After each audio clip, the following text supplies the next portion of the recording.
What's up, y'all? Will here at Schedule Fly. This episode is in Asheville, North Carolina at Biscuit Head with Amy Wester and Mike Fisera. They have 4 Biscuit Head locations, 3 of them in Asheville, 1 of them in Greenville, South Carolina. They also have a cannery. And my prediction is they have a really bright future. They've had a great track record so far, and I think they have a great future. And I think that's very clear just solely by listening to the way they talk about hospitality and their company and the people that work for them and the people they get to serve and the culture that they've created there. And frankly, just the genuine authenticity with which they communicate their love about what they do. Amy was nervous to do this, and she brought it truly in. But Amy, you did great. This was a fun episode and a really good episode, and I enjoyed this conversation immensely. And I think the world of these two and their business. Grace, who also works for them, who helped facilitate this.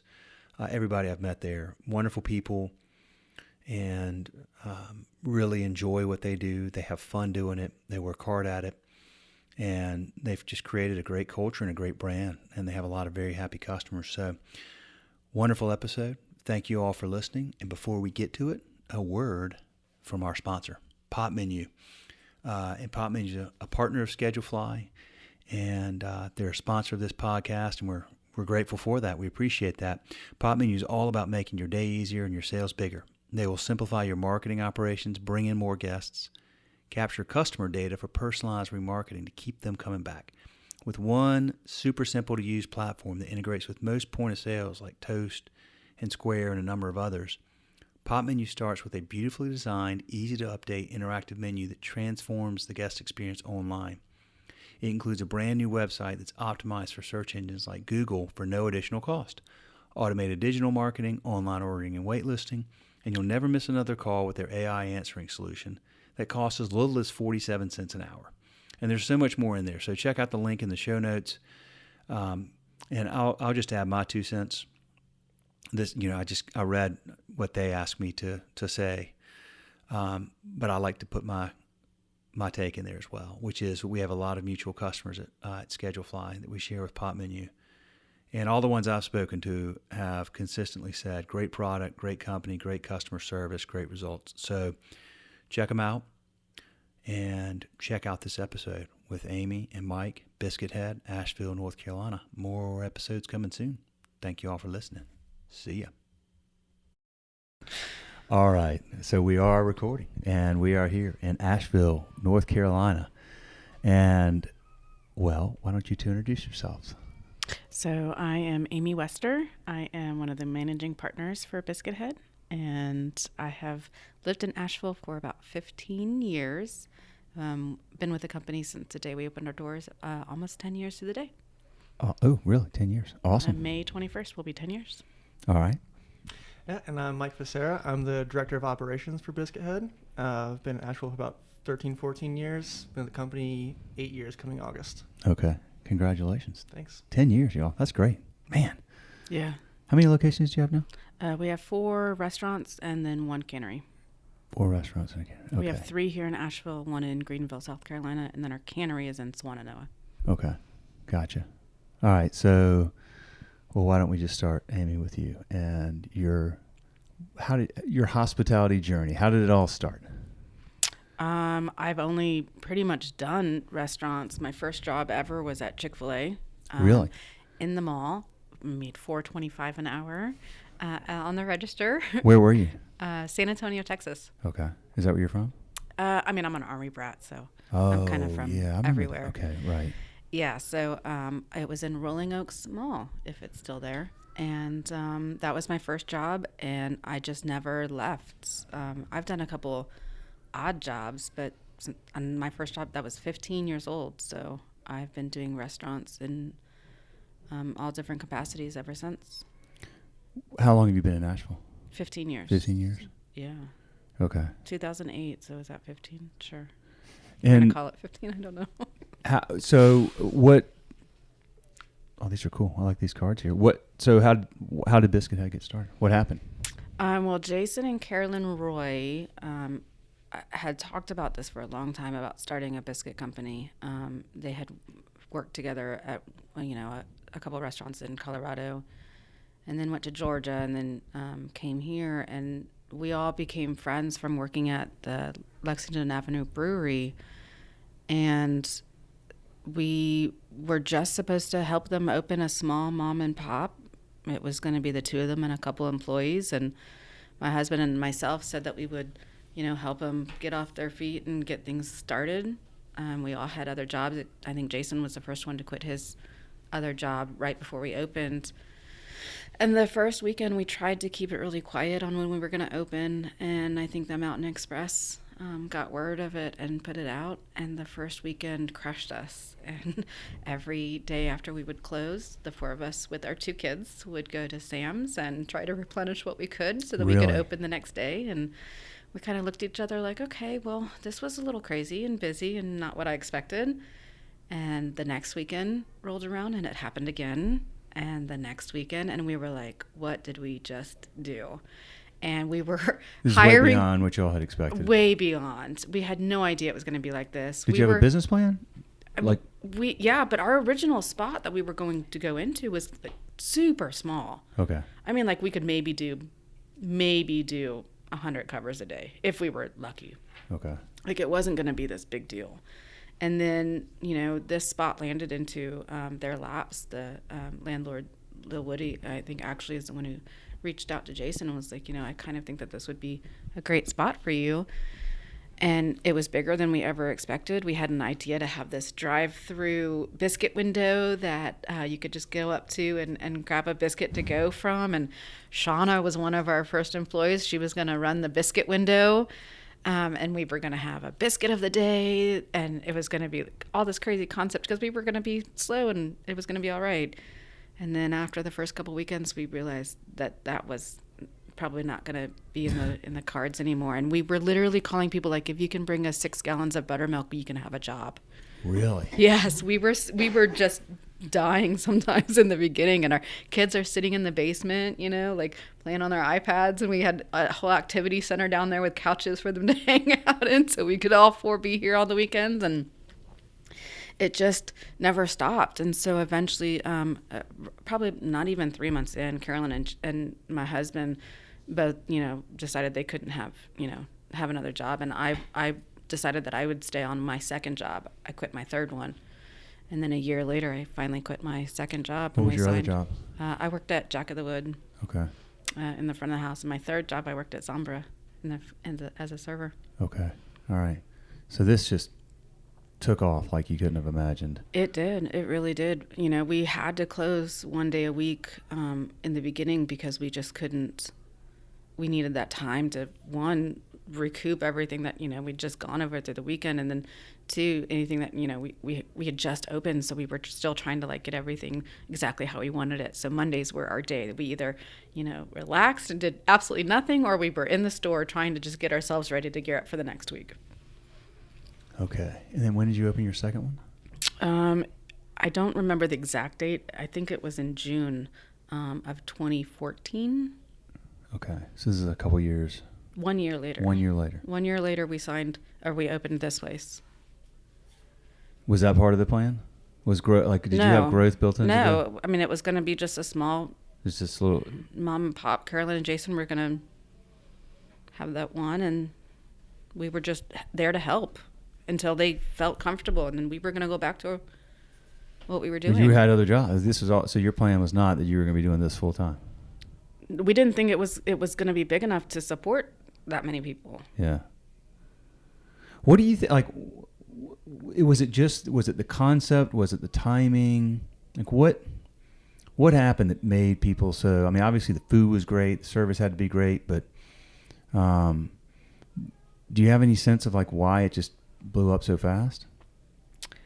I think one of the big things is the menu. Yeah. I mean, the food is definitely a different take on traditional Southern, but it all comes together really well. Yeah. And I think, Jason did a great job when he created that menu, and it really brought a lot of people in. Plus, I think, he had created a following, with him and Carolyn being at the lab for quite a few years, before that, and Jason was the chef there and created all the menus there, and so people kind of knew his food and liked it, and all of us were in the business, so we all kind of knew a lot of people, and I think that kind of just helped bring them over. I think the area we went into was just starting to grow. They had only had a couple breakfast places, and they were slammed on those breakfast places. So that's not this location? No, it's our Haywood Road. Okay. It was one of those areas that was trying to be reinvented. Okay. And, we had Sunny Point there. We had West End Bakery. And that was really it for breakfast over there. Yeah, pretty much. Tasty Diner was over there, too. Yeah. I was going to say, too, I think the timing of Asheville was really blowing up as a food scene back in those years. And, a lot of big restaurants that everyone knows now, were starting to come up at that time. So, like, combination of the food and the timing of everything was just like a match made in heaven. People are moving here in droves. And especially in West Asheville. It was like that part of town was really starting to just blow up. Okay. And we got in there right when it was happening. Where are we? We're in like South Asheville right now. We're downtown. Well, we're downtown. Kind of downtown. Okay, so we're on the outlet. So this is okay. Gotcha. Okay, and then how did you get involved in hospitality? So I was been in the business since I was 18. Working at random crappy jobs, Chili's, Applebee's, this and that, just to make ends meet, kind of thing. Yeah. But I kind of fell in love with it. Cooking, that is, and so I came to Asheville to go to AB Tech. It's got a great reputation for their culinary program. Where are you from? Originally from Chicago, okay. But I've been down here for a little while now. Okay. But yeah, so I moved to Asheville to go to AB Tech and started working at the lab. And met Jason there and fell in love with the scene there, and honestly quit school pretty quickly because I was working so much, and no offense to the program there, but I feel like I can get more out of just the real life experience and that kind of thing. Yeah. And so I worked under Jason and soaked up everything I possibly could. Worked up to sous chef, and then when he left to start up Biscuit Head, I took over as executive chef there at the lab. A year later, I had a son, and then realized that late nights were not conducive to that kind of lifestyle. And along the same time, they were talking about going to Greenville to open up our location down there. And so he was like, "Hey, you want to move to Greenville?" And I was like, "Yeah, let's do it." And so I came on board then. I moved down to Greenville for 2.5 years just to build that guy up and get it going. And then moved back up when we built our South Asheville location, got that guy up and going. And then kind of worked my way up the ranks, and here I am, helping out. So Greenville was a second?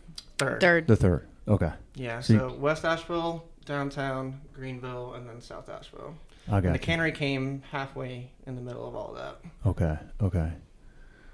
So then the second one, so a year, so you guys take off and you're like, okay, we got lightning in a bottle here. So you start looking for a second location, second lease. I'm always curious about going from 1 to 2. I always hear like a lot of people say going from 1 to 2 is the hardest part of growth. Well, and at that point in time, I'm not actually a whole lot involved in all of that area of it when we had first started all of that. So I can only tell you from what I think I remember correctly. Yeah. But when we did start Biltmore, it was slow. Like, we didn't start out busy. Okay. And it was great. This is a small location. It was it had been tomato jam for quite a few years before then. And yeah, we lucked out actually because we moved in and the equipment was all there. It was like a ready to go restaurant. It was turnkey, like ready to rock. Yeah, and so we knew that people had known about this place, but it wasn't like going to be overwhelming. It was just going to add a second, place, and it was a slow pickup for sure when we first opened here, but it was perfect. Mm-hmm. Because the place, it's our smallest restaurant of all of them. And then over time, it has created this whole beast of its own, and it's become our busiest store that we have. Really? And it is our smallest. I have no idea how they do it downstairs. They're rock stars. It's busy right now. Yeah. I just peeped my head in there when I got over here. Yeah. Packed. Yeah. The place here, what was it called that was there before? Tomato Jam. Why did they close? I am not sure. But it just, okay, so. I'm not sure, yeah. But they had been here for a couple of years, I feel like. Yeah. I want to say that maybe it had sold. I don't remember exactly. Yeah, because the chef of the restaurant stuck around town for a while. I think maybe ownership changed, or I don't know, not sure. I'm always curious about picking spots. Like, do you, it's such a big decision and big risk. Like, I don't know. It just, I think everything was right about it. You know, Yeah. the price, the location next to the hospital. Like, I don't know that we necessarily, and like I said, this is just from what I can remember from back then. I don't know the whole ins and outs from the beginning, but if I can remember correctly, I feel like it wasn't like we had this big plan, oh, we're going to just keep opening. It was, this location became available. Let's do it. Like, everything is bright. So why would we say no? Yeah. It was almost hard not to, given the fact that all the equipment was there, and the Biltmore estate is right there, so it's like built-in tourist business. It's hard to say no to. I mean, and I could be wrong. Maybe they were out looking for places, but for me, if I can remember, it was that it became available. The offer was presented, and it was like, this, I think this would be a good idea for you guys. And when they went through the bottom line, it was kind of like, I mean, we have lines at the door in West Asheville. Like, it could relieve a little bit of that pressure. Yeah. And that's why we did it. I think that was the plan, was just to relieve a little bit of that pressure off of West Asheville. Why Greenville? Why did we go to Greenville next? Well, Greenville, as I'm sure you know, is one of the biggest up-and-coming cities in the whole country.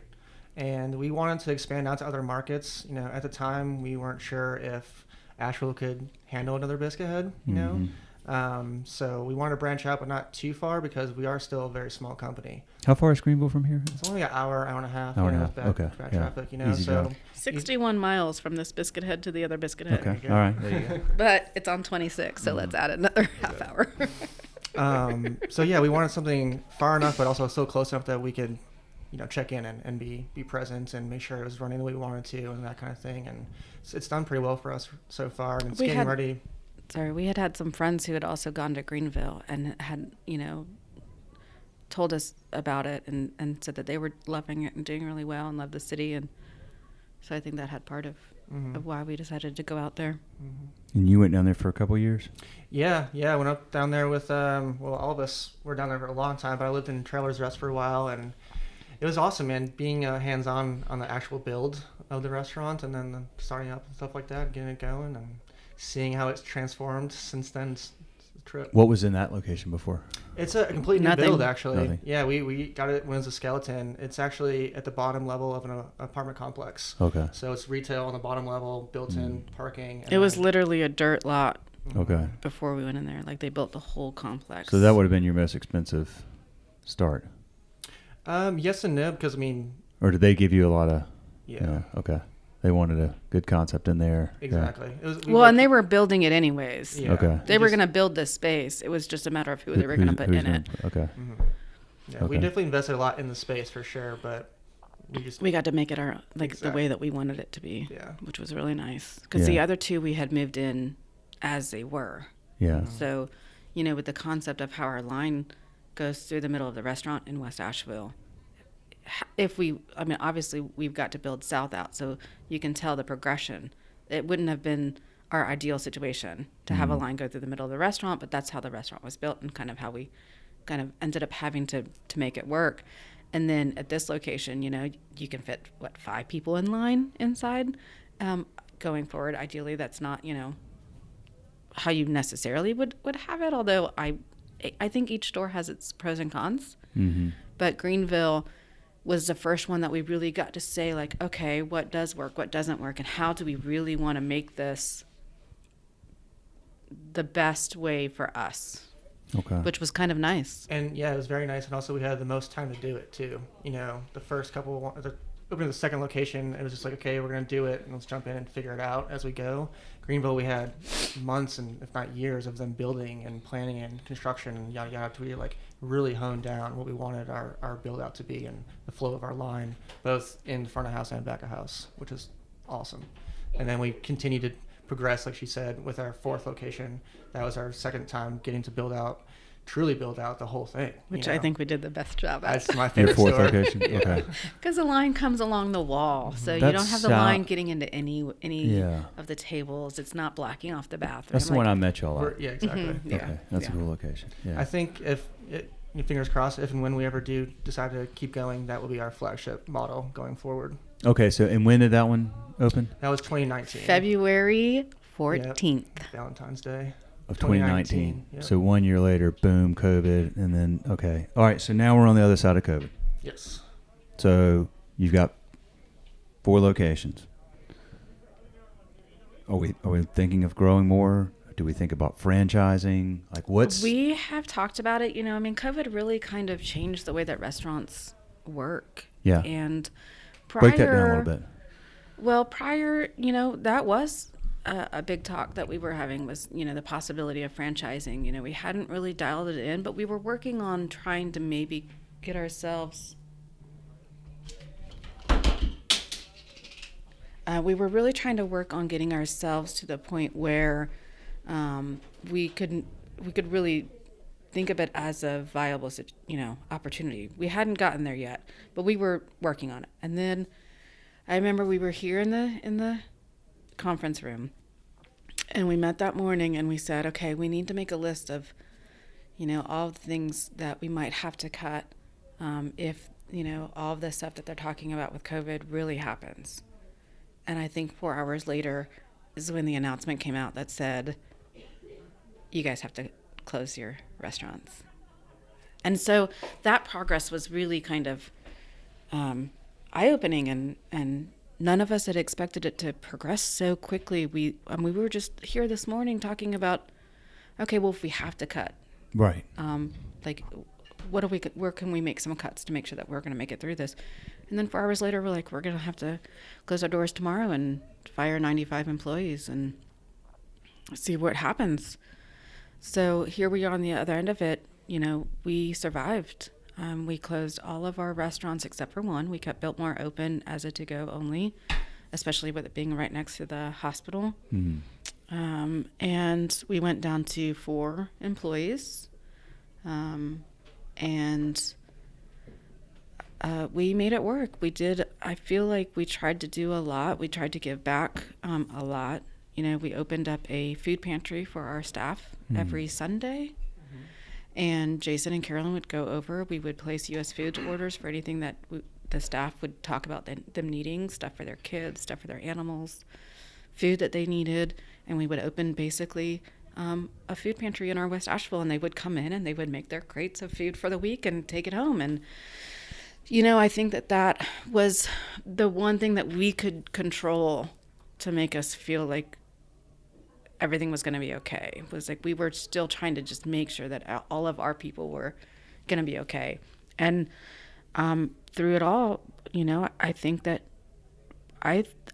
we as a company did a great job. I think our staff really helped support us, stuck by us. I think when COVID was over, we were able to hire back 75 of the 95 that we lost. A lot of those people had ended up either moving careers or moving on, but that's a lot. That's a big 75 of 95 is a good ratio compared to what a lot of people were able to do. Yeah. Yeah, and I think that so now we're on the other side. Here it is 3 years later, but it still feels like maybe this is the first year that we have really been able to focus on, okay, we feel like maybe we're back to normal-ish. Yeah, I can't say that we're back to normal because it's a new normal, but we're back to a point where it's like, okay, we can sit down and breathe and not feel like we're in survival mode and not, worrying about, okay, are we going to have to shut down for 2 weeks because one person got COVID? It was just for 2 full years, it was just panic every single day. And here we are on the other side, finally waking up and saying, you know what? We survived, we made it, and we can actually think about what we want for the future. We haven't really had that discussion or really kind of sat down and figured out what the future looks like, but we finally have that sense of we're back. It's finally an option. Yeah. It's something to actually think about. Something you can finally start. Yeah, you needed a little room to just kind of breathe and just kind of we did. I can't imagine every day for 2 years maybe getting the call or the text that so-and-so has COVID. And poor Carolyn, she's the one who got all the late night phone calls, and she's like, I don't want to hear anybody else is getting sick. And it's like, everyone's in the same boat. That's the problem, is everybody was feeling it. It wasn't like you could call someone who's having the best time of their life and, vent to them, because everybody was feeling this Yeah. pressure and this pain and these calls. And I mean, nobody listening doesn't understand what we went through, because everybody in the world went through it. Yep. So it's just one of those things that everyone can relate to. But I feel like, we're finally at that point where we can talk about, okay, where do we want to go? Where do we want to grow now? It's different.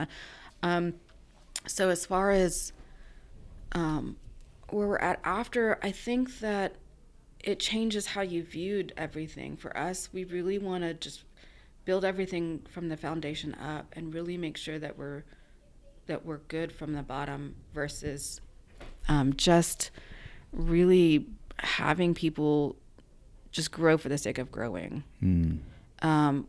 We changed the way that we staff. We changed the way we hire. We changed how people even, apply or work with us. We've changed policies. A lot of people have had to really change the style of managing a business. What do you mean by that? What's a big change that y'all made? Shipping, getting supplies, getting things that we are used to being able to just have on hand. The shipping department took a huge hit on even being able to get things to us. We've had to change our to-go boxes, 15 times. Yeah, all to-go-wares was a wild west there for a long time. We had mismatched lids, couldn't get anything that fit each other. We had cups, but not the lids. We had the lids, but not the cups. for years, I think that's finally, and still now, sometimes have that issue, it's just finally now calming down as far as that stuff goes. And then, of course, staffing, too, we are trying to be as amicable and giving to our staff as we possibly can, because they helped us get through everything. Going back to what Amy said, thankfully we do have locations that are here. Like, we were shifting people around from store to store to store when people were calling out, and thankfully we had those people that stuck with us throughout all of that. That was pretty awesome. But that being said, like, we have to be more willing and caring. Not that we weren't before the pandy, but, it's more prevalent now, I would say. I learned how to cook in the kitchen because of COVID. Yeah. So now I can work in the kitchen. There you go. We learned. We did. We adapted. We probably, I want to say for each store, we came up with 3 different styles of how we were going to run the store. Every time the requirements changed, we had to reinvent how we did our business.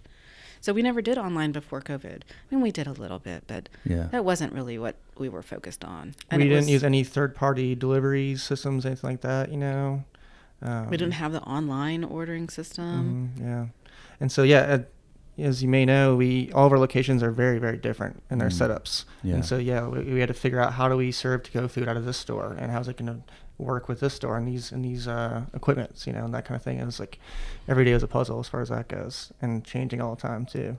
We gave out a brunch box. Jason came up with a brunch box idea, and so we put toilet paper with it. When there was a shortage, we included toilet paper with our meal kits. Yeah. That's so cool. We did a brunch box with a roll of toilet paper. What a weird time. People couldn't get toilet paper. God, that was so odd. We just wanted a little bit of humor in all of this really terrible stuff that was going on, and so people would come to pick it up, and they have a roll of toilet, and it would just make them laugh, and it was just nice to have that comedy in all of the bad. Little things count. Tell me about the people that work for y'all. Well, Asheville is a town where most people that work for us are not locals. Everyone comes here for a different reason. So we have a pretty diverse group between all of our locations, which I think is awesome. I think it makes for the best kind of work environment. In the front of house, we do tip share. So I think that provides an environment where everyone can really work together as a team. Yeah. We try not to have a vote off the island situation ever occur, obviously. That's where the managers come in and mitigate those kind of things. But overall, it's a system that we found works best for our model, and everyone seems to love it. We're lucky enough to say that we've had past employees come back and want to work for us again, or have nothing but good things to say for us, and that's definitely a badge of honor for us, I think. Kitchen too, we've had some of our kitchen managers, or like in our original location, the kitchen staff's been there since day one. We're very proud to say that too. We've had a lot of longevity. We've had them leave to have babies, and they come back. Mm-hmm. Have you had to change? So you do tip share. How about benefits? And I'm asking this question in large part because it's a concerning thing for me to see that there were people that left the industry that didn't come back, and maybe some more are coming back now.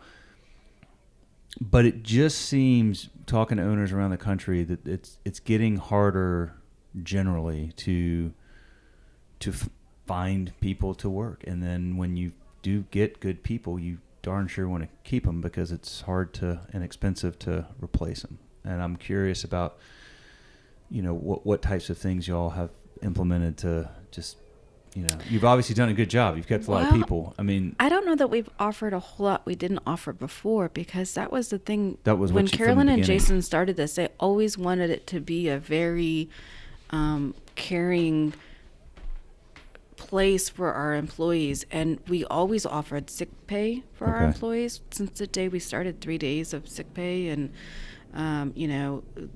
over time we've been able to do 401ks and matching 401ks. You have a 401k? Mm-hmm. We have done awesome.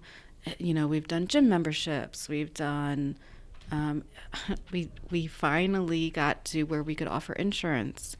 And then fired everybody before we got our insurance cards. No God. The first time we ever finally got everybody insured, and COVID happened. Yeah. And so after that, we've had to change how we do some of those things, but we have gotten us back to the point where I think that we have the same benefits, if not in a better way, but we've always tried to be a different style restaurant where we do offer a lot of benefits. Yeah, definitely the benefits. And also I was going to say that we all have worked in restaurants for a long time. I think that if anyone's listening to this has worked in a restaurant that's owned by someone that was not a restaurant person, you can definitely tell the difference. Yeah. Coming from, if you're just like an investment kind of person, you just want to make some money, quick money for a restaurant kind of thing, or if you actually have lived it and have felt it and know the stresses of it. And we all have as upper management, and as the owners as well, obviously.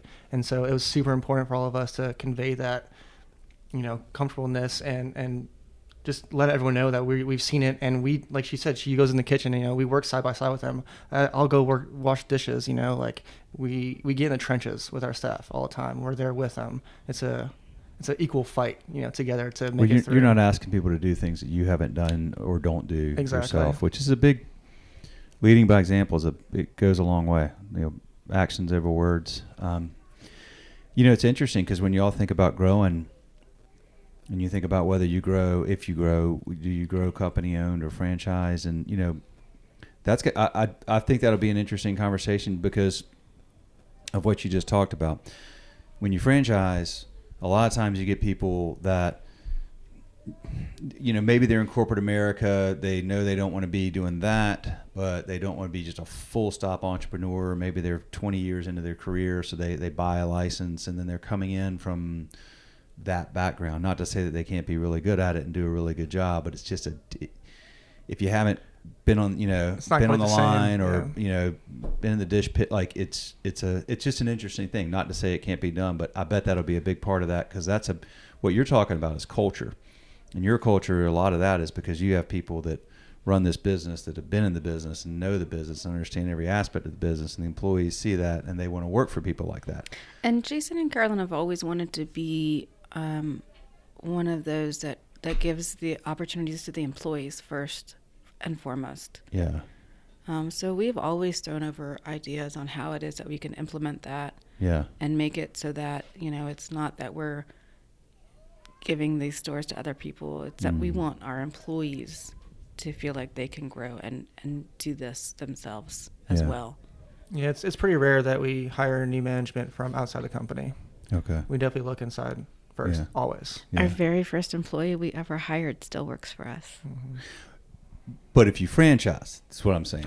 That's when you get you get people that, because then you've got you might have locations all over, and then you got somebody that's coming in. Just an interesting thing. So we've toyed, do we want to franchise, or do we want to offer a program to an employee to have that employee open their own instead of franchising? That's very cool. I like that. Well, biscuits are a thing. I mean, there's a lot of fast growing biscuit concepts out there. And people are very particular about their biscuits. Yeah. They like the specific style of biscuit that they have grown up with. Uh-huh. And so we will hear from people that we are not you know, we don't make the right biscuit for them. But they're talking about I mean, you have a couple different styles. You got the drop style, you got the layered, roll and layered. Yeah. Yeah, and so it's like people are very opinionated about their biscuits. I will say though, if someone says they're not good as my grandma's, but they're pretty close, like that's a pretty good I compliment. love that. That's a pretty good compliment. Yeah, I'll take that. I'll take that all day. I'm like people will say it's not layered. No, it's a different style biscuit. There are more than one kinds. We just don't make the kind you want. Mm-hmm. Well, I'm curious to get y'all's take on this. You know, restaurants have kind of come to the tail end of maybe PPP money, restaurant restoration fund. Like now we're getting back to just operating and running the business. Are the numbers pretty good generally? I mean, y'all have your finger on the pulse of the economy better than a lot, because when people stop going to restaurants, it says something, or when people are just packing restaurants, you know, like we learn a lot from what's happening. Sure. You're sort of a leading indicator. I'm always curious about that. Just talking So to folks what we saw when people were start to come back out, like last year was a boom year for us, if you will, because it was like, oh, we're free. Pent up, everyone's going out there, going on vacations, you know, like we're crazed, you know, kind of thing. And so that was a really, really good year for us. I think probably our best year ever, I might say. Yeah. I have to look at it and double check, but it was really good. 2021 was also a really good year. Mm-hmm. Ironically, we didn't expect that. It was a lot better than we were expecting. And then 22 kind of followed behind that. It did. And then so far this year, we're kind of getting into it, you know, but we're kind of seeing numbers like 2019 numbers. So it's like leveling back out. It's not dropping, or it's just kind of like going back to how it was, you know? Yeah. Okay. What are you focused on primarily right now as a director of operations? Well, for us, the biggest thing is consistency. You know, I think that's what brings people back to restaurants. You know, if you tell your best friend, oh, I had a great meal, and they go there and it's crap, they're like, come on, man, you send me this place, you know? Right. Word of mouth is huge. You know, social media is a good thing and this and that, but I think word of mouth is always going to trump that kind of thing. Yeah. And so if we can do the same thing at all 4 locations, being 4 different equipped locations and 4 different SAT locations, you know, all these different variables that we have, that's our uphill battle to make sure that everything is consistent as far as food and staffing and quality of service and everything between those things, you know. So that's our goal. And I think that if we can accomplish that with our 4 stores, then we can potentially, you know, who knows what the future is. Social media will get people in, but once. Exactly. Yeah. Yeah, you got to execute every day. It's hard. Y'all have a hard business. I mean, there's so many things that can go wrong on any given day, from employees to customers to equipment to tech to it's amazing. I love talking to y'all and folks like you around the country that do what you do, because I think hospitality is at the core of just what makes a city great, what makes a town great, what drives culture. You know, it's where we go to celebrate victories in life, where we go to mourn losses. It's where we go to see friends. It's where we go to hang with family. And it's where when we experience it and we have people that take good care of us and make us feel good and serve us good food, we want to experience it again and again. And it's such an important part of Asheville and Greenville and any great city is you start like, why is it a cool town? Why is it a great city? Well, guarantee top 5 things anybody's going to say is, well, there's all these like really cool restaurants. You know, it's not. That's what we always like. Hey, we're going here. Where should we eat? That's our first question every time. Anytime we see a local, okay, where should we eat? Yeah, and you know, chains have their Applebee's, but that's not like, people aren't like, oh, well, there's a great Applebee's. Yeah. Like, there's this place called Biscuit, man. You gotta freaking check this place. That's what they say, right? Like, and that's what you want. Well, so I find, you know, it's interesting. It's that you worked at Chick-fil-A years ago. My son, I have 3 kids. My son's 16. Last year he was 15. That was his first job. He complained about being out in the heat and this, that, and the other. But I'm always like, dude, I guarantee you're going to learn so many good things working there. Just I don't know what they figured out, but they figured out a pretty good process. It is my daughter's first job. Yeah. She has been there since she was 16, and she's almost 19. So she's been there for 3 years. She's been there for 3 years. Yeah. She loves awesome. Chick-fil-A.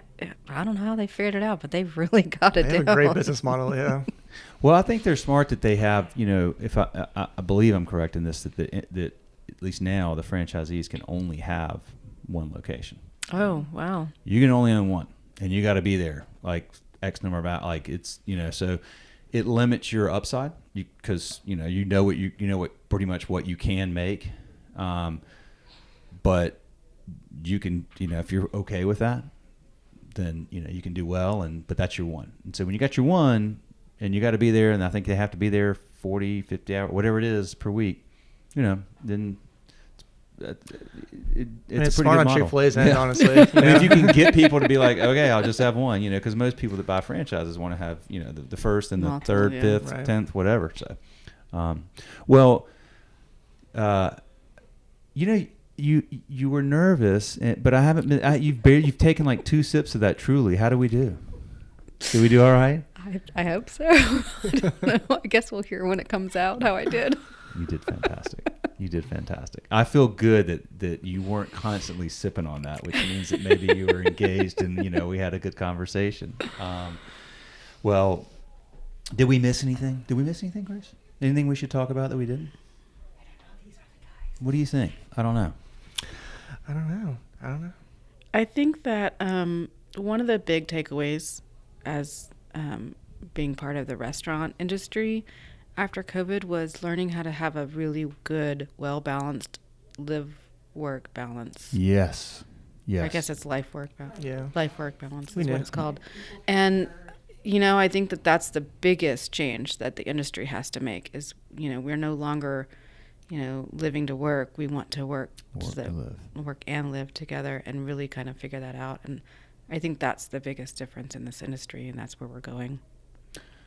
I'm proud of the industry for that, because the industry has had a long history of, work hard, play hard, but that leads to a lot of, bad outcomes sometimes. And it's the way that people used to build culture and sort of a family environment was that work hard, play hard. But that there was a lot of, a lot of loss for a lot of people for, substance abuse and mental health issues. And I think the industry as a whole is really having that conversation more, recognizing that more. COVID sped it up.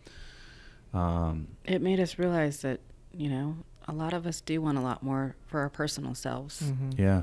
than just to have to work. Kept your reduced hours from COVID. We did. We kept You our kept your reduced reduced hours. hours. Yeah. You did? Mm-hmm. Good for y'all. Yeah. I don't think we're ever going to go back. That's a good point. I always forget that when I, I do. look at What, sales. what are the reduced hours? Yeah, right. Because So we lost 7 hours a week, and we're still doing the We sales. used to Okay. be open 7 to 2 and then 8 to 3. And now across the board, it's 8 to 2. Okay. So we lost an hour in the Well- morning and an hour in the evening on the weekends. Do the Or ratios. I afternoon. bet your numbers are probably better then because of Yeah. that. Yeah. I mean, Mhm. on a per hour basis or Exactly. whatever. Yeah. Yeah, that's awesome. Good for y'all, and good for y'all for sticking to it. I hope you continue to. I mean, it's a easy thing to slide back into, like kind of forget. I mean, there's so much during COVID where you're like, I get it. Like, I want to be outside more, and I want more freedom and flex. And then slowly we creep back into old habits or whatever. But that's cool that y'all been able to do that. Congratulations I on don't that. think I mean, we'll that's ever you're gonna change. keep. It'll Look, never I mean, change, you're. That's why you'll keep great people because they see that you're doing that. Like, I was gonna say that. I think the being able to leave at 2:00 from the restaurant business is pretty rare, so it's pretty awesome. it's a pretty cool thing. Yeah. Yeah. I mean, it enables people that have kids to have, a life and enjoy their kids. I think it and- also helps that, all of us in charge of it have kids. Mhm. Yeah. So yeah, we all, how it we is. all completely understand, like, having kids is a whole job on its own, and every day is a new day and a different problem with your kids, and Yeah. sickness and stuff. And so I think that all of us on the top having our own kids, it makes it a lot easier for us to be compassionate and work Mhm. with parents. Yeah. Definitely. Yep. Yeah, for sure. And our staff is a lot of our staff have kids, and so they're also very willing to help each other out. And it almost created this community within a community Mhm. where they're all willing to really help each other. How many kids do you have? I only have one. And she's 19? She is 19. Well, she'll be 19 in May. Okay. Are we in May? No, we're not. Is she a senior in high school? No, she is finishing her freshman year at Coastal Carolina. Ooh, really? Yes. Coastal Carolina. Yes. She like it? She loves it. Yeah. Yeah. It's a good I miss place. her a lot, but she loves it. Yeah. My daughter's at Penn State, so I envy. That's a little further. So my daughter can still come home on the weekends. Yeah, we're How old are your kids? I have one 7-year-old boy. 7-year-old boy. Mm-hmm. Got to get him in that kitchen soon. Oh yeah, he's Get him working. washing dishes. Every time he comes to the restaurant, he's like, "Dad, give me a rag. I'm gonna wash some tables down." I'm like, Cameron and Bailey. Cameron is Jason and Carolyn's kid, who is 18. The two of them refuse. We keep asking, like, "You want to come work?" And they're like, "No, I don't ever want to go there." I'm like, really? Everyone else says differently. Everyone else loves it, but you guys don't want anything to do with it. That may change one day. It's a great. Well, we did shove them in the basement every weekend for a Oh, long they were time, like, so "We're done." Had enough I of can that. understand. a little Oh, tainted man. experience. We appreciate you. I appreciate your time. Yeah, Appreciate thank you you. sharing your Yeah, story thanks. under duress. Yes, it was did great. Grace had to twist. Thank you, Grace, because this is awesome. You got a cool business, and you're clearly doing things really well, and you have a wonderful team, and great story, great success story. And I wish you the very best in whatever happens next with growth or not growth or some slow growth or whatever it is. But keep doing what you're doing. Thanks. Thanks so much, and kudos on Schedule Fly. It's awesome. Thank you. Yeah, we do Appreciate that. love it. Ah, thank you. Yeah. Well, I'm glad. Good. I'm Yeah, glad. it has really helped us a lot. Mm-hmm. So I'm glad to hear that. I'm glad we're proud to serve you. We appreciate you. Definitely. thanks. Thank you. All right. You did it. That's a wrap. I did All it. right.